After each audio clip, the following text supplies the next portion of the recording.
After a short break, welcome to Chocho Bath. So what next, Divya? Money plant. So ಇವಳು ಮೊನ್ನೆ ಹೇಳ್ತಾ ಇದ್ಲು ಒಂದು ಗಿಡ ನಂತರ ಇರಬೇಕು, ಅದರಲ್ಲಿ ದುಡ್ಡು ಬೆಳೀತಿರ್ಬೇಕು ಅಂತ. ನೋಡೋಣ ಇವತ್ತು ಮನಿ ಪ್ಲಾಂಟ್ ಅಲ್ಲಿ ಏನಿದೆ ಅಂತ ಹೇಳಿ.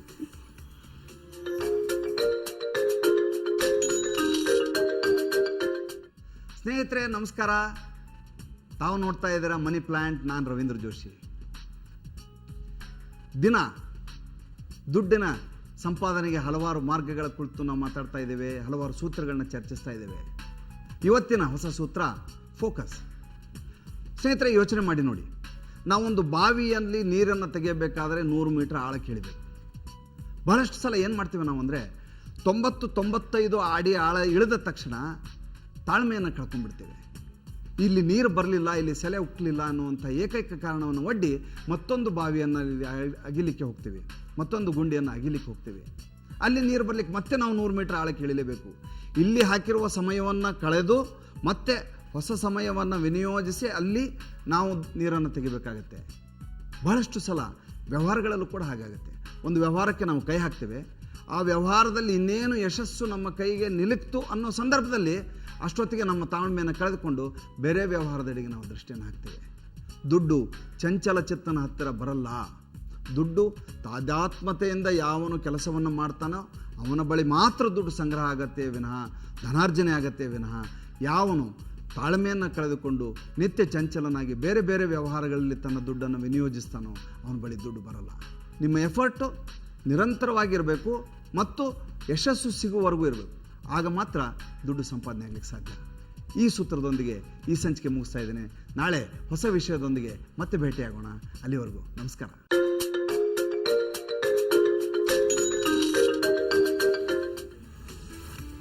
ದುಡ್ಡಿನ ವಿಷಯ ಬಂದ್ಬಿಟ್ರೆ ನಾಳೆ ಏನಿದೆ ಕ್ಯೂರಿಯಾಸಿಟಿ ನನಗಂತೂ ಬಂದ್ಬಿಡುತ್ತೆ. ಹೆಂಗಪ್ಪ ದುಡ್ಡನ್ನು ಸಂಪಾದನೆ ಮಾಡೋದು ಅಂತ. ವಾಟ್ ನೆಕ್ಸ್ಟ್ ಅಂತ ಶ್ವೇತಾ ಹೇಳಿ. ಎಸ್ ದಿವ್ಯಾ, ಎಲ್ಲ ತಾಯಂದ್ರು ಕೂಡ ಕಾಯ್ತಾ ಇದ್ದಾರೆ ಮಕ್ಳಿಗೆ ಏನ್ ಟಿಫನ್ ಮಾಡ್ಕೊಡೋದು, ಟಿಫನ್ ಬಾಕ್ಸ್ ಅಲ್ಲಿ ಏನ್ ಹಾಕೋದು ಅಂತ. ಸೊ ಟಿಫನ್ ಬಾಕ್ಸ್ ಯಾವಾಗ ಬರುತ್ತೆ ಅಂತ ಅವರೆಲ್ಲ ವೇಟ್ ಮಾಡ್ತಿದ್ದಾರೆ. ನಾವು ಕೂಡ ನೋಡ್ಕೊಂಡ್ ಬರೋಣ ಟಿಫನ್ ಬಾಕ್ಸ್ ನಲ್ಲಿ ಇವತ್ತು ಏನೆಲ್ಲ ಕಲರ್ಫುಲ್ ತಿಂಡಿ ಇದೆ ಅಂತ.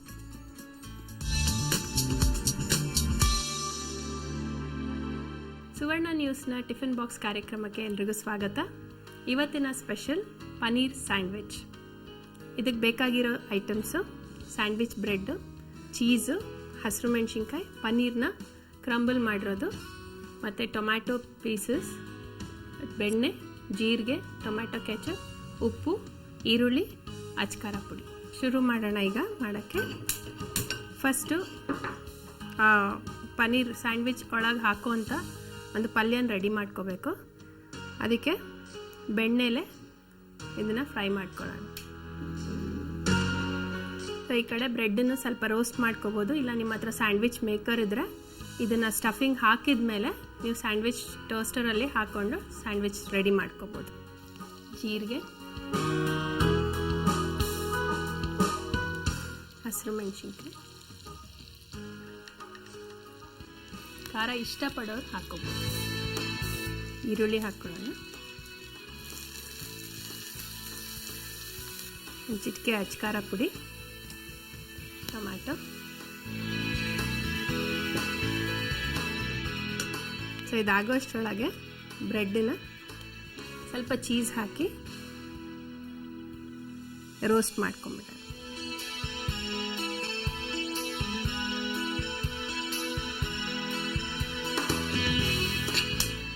ಸೊ ಐಟಮ್ ಸೇಮ್ ಅನಿಸ್ತಾ ಇರ್ಬೋದು, ಬಟ್ ಆದರೂ ಎಷ್ಟು ವೆರೈಟೀಸ್ ಅದರಲ್ಲೇ ಮಾಡ್ಬೋದು ಅಂತ. ಸೊ ಉಪ್ಪು ಹಾಕಿದ್ದೀವಿ, ಅಚ್ಕಾರ ಪುಡಿ ಹಾಕಿದ್ದೀವಿ, ಇನ್ನು ಉಳಿದಿರೋದು ಪನ್ನೀರು. ಸೊ ಪನ್ನೀರ್ ತುಂಬ ಆಗೋದು ಬೇಡ, ಹಾಗಾಗಿ ಮುಗಿತಾ ಬಂದಾಗ ಹಾಕಿದರೆ ಆಯಿತು.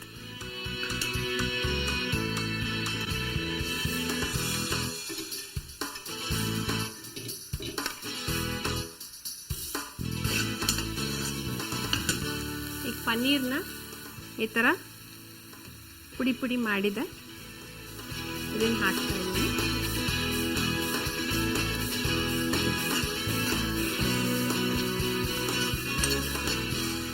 ಇದನ್ನು ನೀವು ಚಪಾತಿ ಅಕಸ್ಮಾತ್ ಉಳಿದಿದ್ರೆ ಈ ಸ್ಟಫಿಂಗ್ನೇ ನೀವು ಚಪಾತಿಗೆ ರೋಲ್ಸ್ ಮಾಡಿಬಿಟ್ಟು ಒಂದು 2 ಸೆಕೆಂಡ್ ಅಷ್ಟು ರೋಸ್ಟ್ ಮಾಡಿಬಿಟ್ರೆ ತುಂಬ ಚೆನ್ನಾಗಿರುತ್ತೆ, ರೋಲ್ಸ್ ಅಂತ ಆಗುತ್ತೆ ಅದು. ಸೊ ಸ್ವಲ್ಪ ಹಸಿ ವಾಸನೆ ಹೋಗೋ ತನಕ ಫ್ರೈ ಮಾಡ್ಕೊಳ್ಳೋದಷ್ಟು. ಸ್ವಲ್ಪ ಬೇಕಾದರೆ ಚೀಸ್ ಹಾಕೋಬೋದು. ಹಾಕಿ ರೋಸ್ಟ್ ಮಾಡಿದ್ದೀವಿ.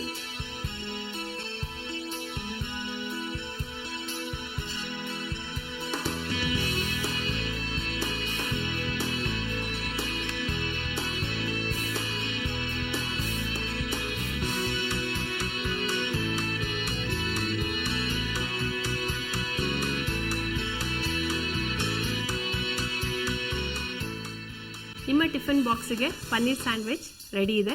ಟ್ರೈ ಮಾಡ್ತೀರಾ ಅಲ್ವಾ? ನಮಸ್ಕಾರ.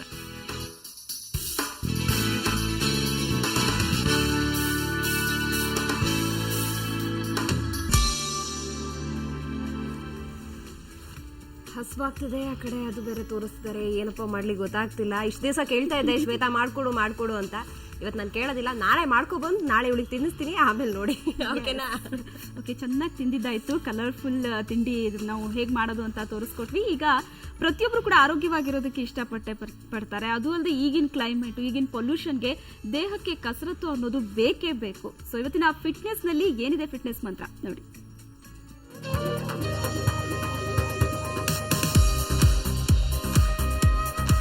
ಕಸರತ್ತಿಗೆ ಸ್ವಾಗತ. ಇವತ್ತು ಕಸರತ್ತಿನಲ್ಲಿ ಯಾವ ಆಸನವನ್ನ ಕಲಿಸ್ತಾರೆ ಯೋಗ ಗುರು ಶೋಭಾ ಅವ್ರನ್ನ ವೆಲ್ಕಮ್ ಮಾಡೋಣ. ಮೊದಲಿಗೆ Shobha, welcome to the show. ನಮಸ್ತೆ ಪ್ರತಿಮಾ. ಸೊ ಕಸರತ್ನಲ್ಲಿ ಇವತ್ತು ಯಾವ ಆಸನ? ಇವತ್ತು ಜಾನು ಶಿಷ್ಯಾಸನ ಮಾಡೋಣ. ಓಕೆ, ಸೊ ಹೆಸರು ಹೇಳುವಾಗೆ ಜಾನು ಶಿಷ್ಯಾಸನ ಅಂತ ಅಂದ್ರೆ ಫಾರ್ವರ್ಡ್ ಬೆಂಡಿಂಗ್ ಅಂತ ಅರ್ಥ. ಜಾನು ಅಂತ ಅಂದ್ರೆ ಮಂಡಿ ಸಂಸ್ಕೃತದಲ್ಲಿ, ಶಿರ ಅಂತ ಅಂದ್ರೆ ತಲೆ. ನಮ್ಮ ತಲೆನ ಮಂಡಿಗೆ ಟಚ್ ಮಾಡುವಂಥದ್ದು ಒಂದು ಆಸನ ಇದು. ಓಕೆ, ಮಾಡೋಣ, ಶುರು ಮಾಡೋಣ. ಸೊ ಮೊದಲಿಗೆ ಕಾಲು ಸ್ಟ್ರೆಚ್ ಮಾಡಿ ದಂಡಾಸನ ಸ್ಥಿತಿಗೆ ಬನ್ನಿ. ನಂತರ ನಿಧಾನಕ್ಕೆ ಬಲಗಾಲ್ನ ಎಡತೊಡೆ ಮಧ್ಯ ಪಕ್ಕಕ್ಕೆ ತರೋದು. ಈಗ ಇನ್ಹೇಲಿಂಗ್, ಎರಡೂ ಕೈ ಮೇಲ್ ತಗೊಂಡು ಹೋಗೋದು. ಮತ್ತೆ ಎಕ್ಸೇಲ್ ಮಾಡ್ತಾ ಮುಂದಕ್ಕೆ ಬಾಗಿ ಆದಷ್ಟು ನೆತ್ತಿನ ಮಂಡಿಗೆ ಟಚ್ ಮಾಡೋ ಥರ ಇರಬೇಕು. ಈಗ ಇನ್ಹೇಲ್ ಮಾಡ್ತಾ ನಿಧಾನಕ್ಕೆ ಎರಡೂ ಕೈಗಳ ಮೇಲೆ ತಂದು ನಿಧಾನಕ್ಕೆ ಕೈಗಳು ಇಳಿಸಿ ಕಾಲನ್ನು ರಿಲೀಸ್ ಮಾಡಿ. ತುಂಬಾ ಎಳೆಯುತ್ತೆ, ಎಲ್ಲ ಮಾಂಸಖಂಡಗಳಿಗೆ ಸೆಳೆತ. ಇಲ್ಲಿ ಏನಾಗತ್ತೆ ಅಂದ್ರೆ ಹೊಟ್ಟೆ ಮತ್ತೆ ಎದೆ ಭಾಗಕ್ಕೆ ಒಳ್ಳೆ ಮಸಾಜ್ ಸಿಗತ್ತೆ. ಆಮೇಲೆ ನಮ್ಮ ತೊಡೆನಲ್ಲಿರುವಂತ ಕೊಬ್ಬು ಮತ್ತೆ ಹಿಂದೆ ಬಟಕ್ಸ್ನಲ್ಲಿರುವಂಥ ಕೊಬ್ಬು ಕರಗಿಸಕ್ಕೆ ಇದು ತುಂಬಾ ಸಹಾಯ ಮಾಡುತ್ತೆ. ಅಟ್ ದಿ ಸೇಮ್ ಟೈಮ್ ಹೊಟ್ಟೆನಲ್ಲಿರುವಂಥ ಎಲ್ಲಾ ಕೊಬ್ಬನ್ನು ಕರಗಿಸಿ ಸೊ ಬ್ಲಡ್ ಸರ್ಕ್ಯುಲೇಷನ್ ಇಂಪ್ರೂವ್ ಆಗ್ತಾ ಹೋಗುತ್ತೆ. ಈಗ ಎಡಗಾಲನ್ನ ಬಲ ತೊಡೆ ಪಕ್ಕಕ್ಕೆ ತನ್ನಿ. ಈಗ ನಿಧಾನವಾಗಿ ಇನ್ಹೇಲ್ ಮಾಡ್ತಾ ಎರಡೂ ಕೈಗಳನ್ನ ಮೇಲೆ ಮತ್ತೆ ಎಕ್ಸೇಲ್ ಮಾಡ್ತಾ ಫಾರ್ವರ್ಡ್ ಬೆಂಡಿಂಗ್. ಇಲ್ಲಿ ಹಣೆ ಮಂಡಿಗೆ ಟಚ್ ಮಾಡ್ತಾ ಹೋಗ್ಬೇಕು. ಈಗ ಉಸಿರನ್ನು ತಗೊಂಡು ನಿಧಾನಕ್ಕೆ ಎರಡು ಕೈ ಮೇಲೆ ಎಕ್ಸೇಲ್ ಮಾಡ್ತಾ ರಿಲೀಸ್, ಮತ್ತೆ ಕಾಲ್ಗಳು ಎರಡನ್ನು ರಿಲೀಸ್ ಮಾಡಿ. ಪೂರ್ತಿ ಎಳೆತಾ ಇದೆ ಇದಕ್ಕೆ. ಖಂಡಿತ. ಸೊ ದಿನ ಮಾಡ್ತಾ ಹೋದ್ರೆ ಖಂಡಿತ ಇನ್ನಷ್ಟು ಹೊಟ್ಟೆಯಲ್ಲಿರುವಂತ ಕೊಬ್ಬು ಎಲ್ಲ ಕರಗ್ತಾ ಹೋಗುತ್ತೆ, ಮತ್ತೆ ತೊಡೆಯಲ್ಲಿರುವಂತ ಕೊಬ್ಬು ಕರಗುತ್ತೆ, ಮತ್ತೆ ಇಡೀ ಸ್ಪೈನ್ಗೆ ನಿಮಗೆ ಸ್ಟ್ರೆಚ್ ಸಿಗ್ತಾ ಹೋಗುತ್ತೆ. ಓಕೆ ವೀಕ್ಷಕರೇ, ಕಸರತ್ತಿನಲ್ಲಿ ಇವತ್ತು ನೋಡಿದ್ರಿ ಮಹಿಳೆಯರಿಗೆ ವಿಶೇಷವಾಗಿ ಸಹಕಾರಿಯಾಗುವಂತಹ ಆಸನವನ್ನ. ಮತ್ತೆ ನಾಳೆ ಇನ್ನೊಂದು ಉಪಯುಕ್ತ ಆಸನದೊಂದಿಗೆ ಕಸರತ್ತಿನಲ್ಲಿ ಭೇಟಿಯಾಗೋಣ. Over to studio.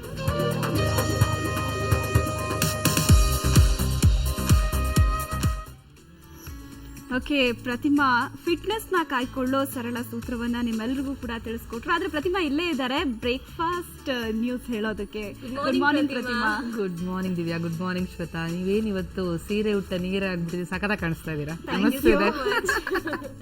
ಸೊ ಏನೆಲ್ಲ ತಂದಿದ್ದೀರಾ? ಬಿಸಿ ಬಿಸಿ ಇದೆಯಾ? ಇವತ್ತು ಹೆಂಗಿದೆ ಸುದ್ದಿಗಳು? ಸೂಪರ್ ಬಿಸಿ ಬಿಸಿ ಇದೆ, ಕಹಿ ಸಿಹಿ ಸುದ್ದಿ ಎರಡೂ ಇದೆ. ಸೊ ಸುದ್ದಿಗಳನ್ನೆಲ್ಲನೂ ಹೇಳ್ತೀನಿ. ಸೊ ಜಸ್ಟ್ ರಿಲ್ಯಾಕ್ಸ್ ಆಗಿ.